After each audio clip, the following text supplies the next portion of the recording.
Hello and welcome to episode 1 of Courtside. I am your host, Andrew Cohen. Courtside is a podcast dedicated to all things basketball. In this episode, I will talk about the Toronto Raptors and their firing of Coach Dwane Casey, as well as winners and losers from the NBA draft.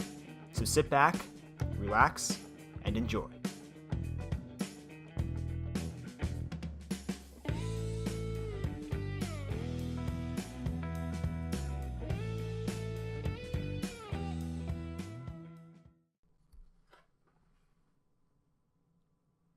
Dwane Casey is your NBA Coach of the Year for the 2017-2018 season, and he gets fired.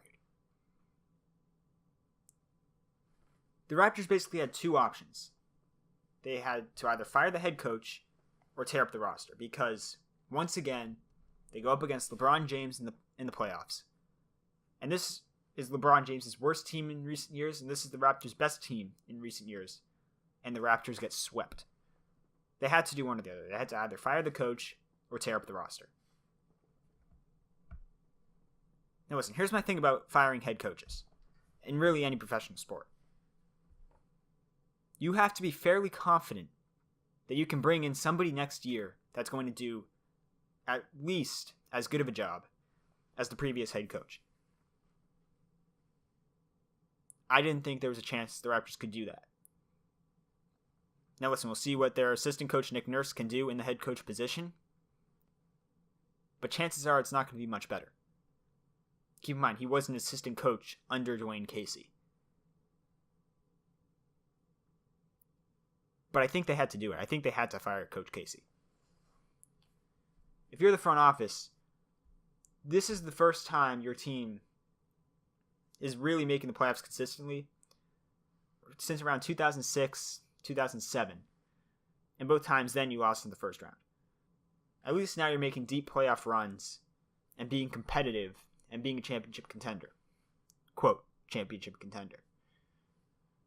But they got a lot of money tied up in Serge Ibaka, Jonas Valanciunas.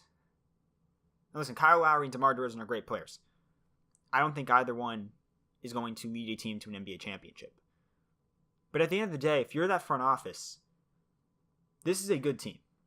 You have a good team that's going out on the court every night, being competitive, winning games, coming off a franchise record in wins over the course of the regular season. You can't tear up the roster now. No matter how bad one playoff series goes, you can't tear up the roster. In the past 3 years, they've won at least one round in the playoffs. 2015, 2016. So you can't tear up the roster. You have to fire the coach. It basically gives the team another year, maybe two, with this roster before they have to tear it up. And listen, I think there's going to be a time where they do have to tear it up. I think that time is going to come sooner rather than later. So I think for the front office, they made the right decision in firing the coach and trying to keep this roster together. Listen, I have my own ideas about how they could improve the roster. No matter what moves they make this offseason, I don't think their team's going to be a better team next year than unless they fire the coach. Maybe they could have traded in the top 10, top 5 of the draft, but they would have to part ways with Lowry or DeRozan most likely, and that's not going to make them a more competitive team this year. So now you fired the coach and you've torn up the roster. There's no chance you have as good of a season as you did the previous season. So as much as I hate the decision of them firing Coach Dwane Casey, I think it was the right one. And they're still going to be a competitive team this year. I think the Raptors will finish in the top 4 of the Eastern Conference, up there with Boston and Philadelphia, Cleveland if LeBron stays there. So again, as much as I hate the decision, ultimately it's probably the right one for the franchise.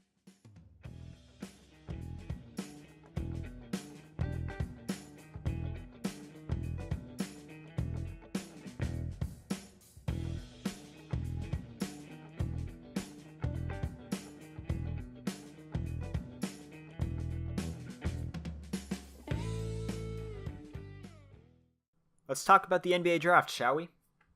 And let's do it in a segment I like to call Winners and Losers. Winner. Okay, the first winner from the NBA draft, the Phoenix Suns.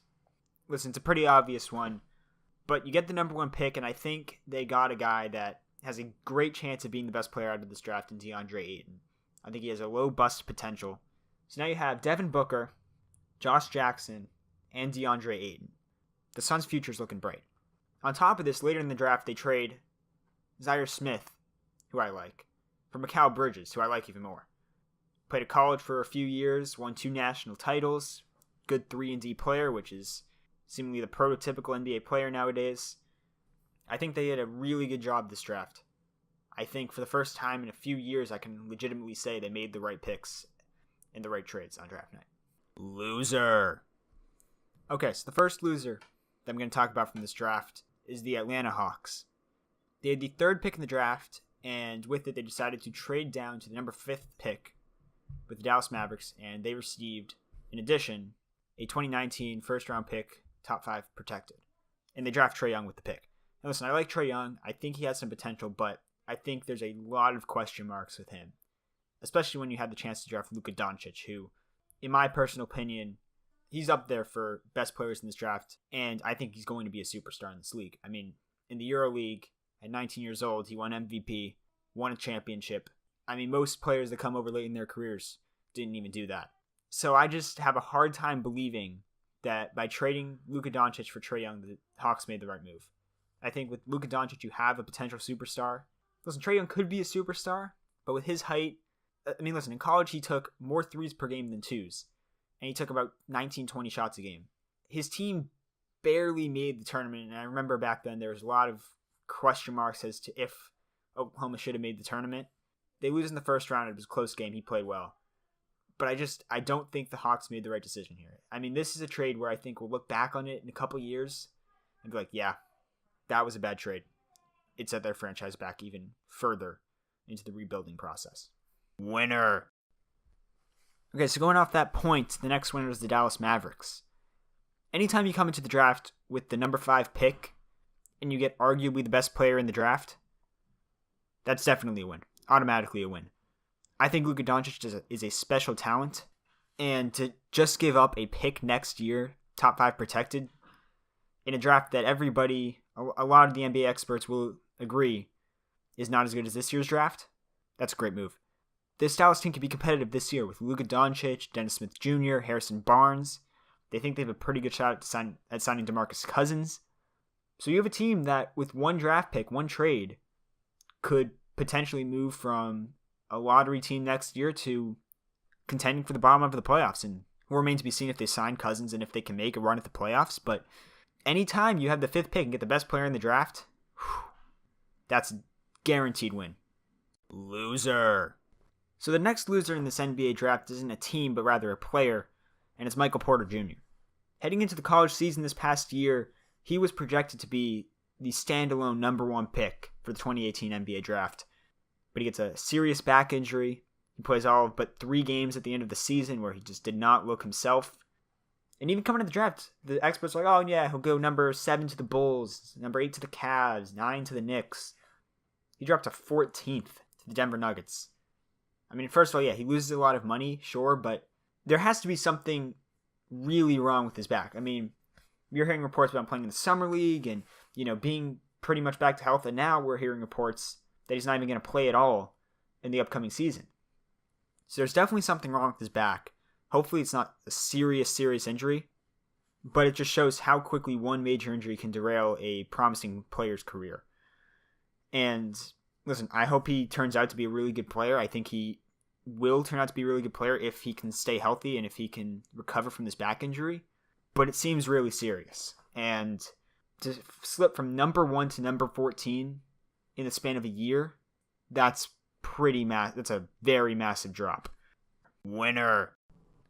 Once again, going off the previous loser, the next winner is the Denver Nuggets. Do you want to know the last time an All-Star has been drafted with the number 14 pick in the NBA draft?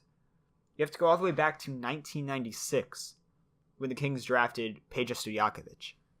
Over 20 years ago. Here, I'll list off the picks starting in 2010 at number 14. Patrick Patterson, Marcus Morris, John Henson, Shabazz Muhammad, TJ Warren, Cameron Payne, Denzel Valentine, and Bam Adebayo. Listen, all solid players, but they're role players, right? I mean, the best player on that list is probably Marcus Morris. Can Michael Porter be better than Marcus Morris? Yes. So the Nuggets definitely 100% get a steal at number 14. And even if he doesn't pan out to be the player everyone thought he was going to be coming out of high school, like, top 5 NBA player, all he has to do is be better than Marcus Morris, and it's worth the pick. I mean, even if it takes him 2 years to fully recover, and then in 2 years we finally see him reach his potential, or some sliver of that potential, it's a win for the Nuggets. I mean, rarely do you ever see a team draft somebody with superstar talent at number 14, somebody that we know coming into the draft has superstar talent. Those guys all go top 5 in a deep draft like this, maybe top 10. But at number 14, the Nuggets, I think, got lucky. I think they got lucky. Even if the medicals on Porter are bad, to draft a potential superstar at number 14 may have been the best pick of the draft. Loser. So the final loser of the NBA draft 2018 is the New York Knicks. This is the second straight year, I think. Yeah, second straight year where the Knicks, with a seemingly obvious pick, just make, in my opinion, just a bad choice. Last year, they had the chance to draft Dennis Smith Jr., who I thought was the perfect fit for that team, that organization, that city. Flashy, high flyer. And they go with Frank Ntilikina. Good player, but same potential as Dennis Smith Jr. now. It was maybe what you would call the, quote, safe pick, right? Good defensive player, good passer. Not going to be great at scoring, but he's going to be a good NBA player. We know that. And then this year, you take Kevin Knox, who, by the way, is not necessarily a safe pick, but I don't see him as a future starter in this league. He's a borderline starter in this league. To me, Michael Porter was the obvious choice for them. And listen, even if you have bad medicals on him, at number 9, you're the Knicks, you're rebuilding. You're not building for this upcoming season. You may not even be building for next season.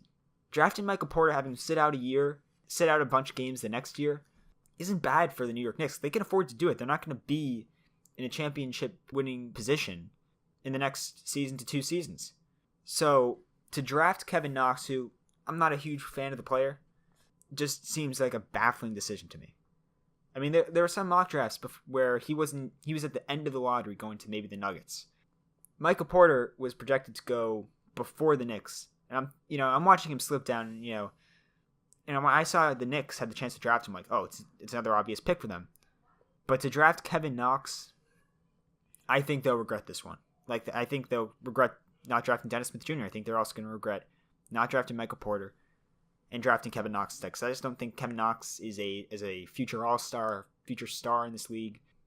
And I don't watch much college basketball, but from what I hear and from what I've heard about the type of player that he is, I don't love the pick. Winner. And the final winner of the 2018 NBA draft is the Boston Celtics. Robert Williams, if he entered the draft in 2017, was projected to be a top 10 pick. A top 10 pick. He was projected to go before Donovan Mitchell. And he goes back to school.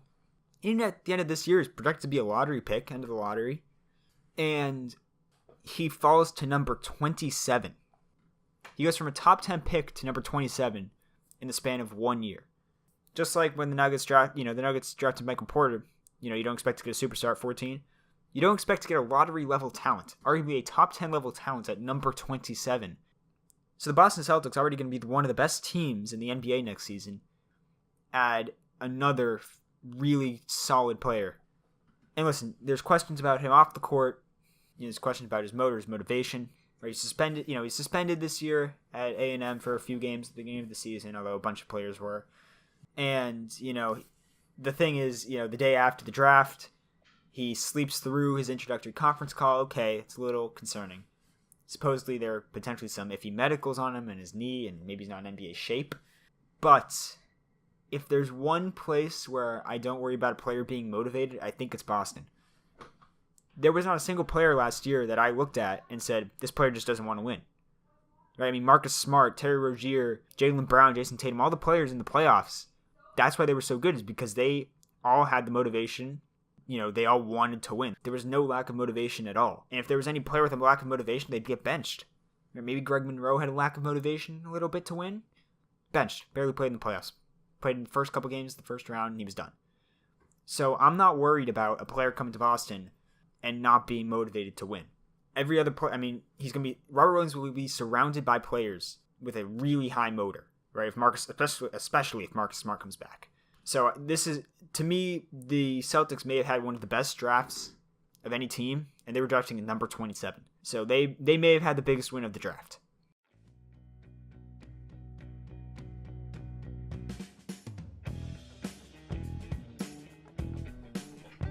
Thank you guys so much for tuning into this edition of Courtside. Join me next time, where I will be talking about impending NBA free agency, and where I think LeBron James will sign. Signing off, this is Andrew Cohen. I'll see you next time.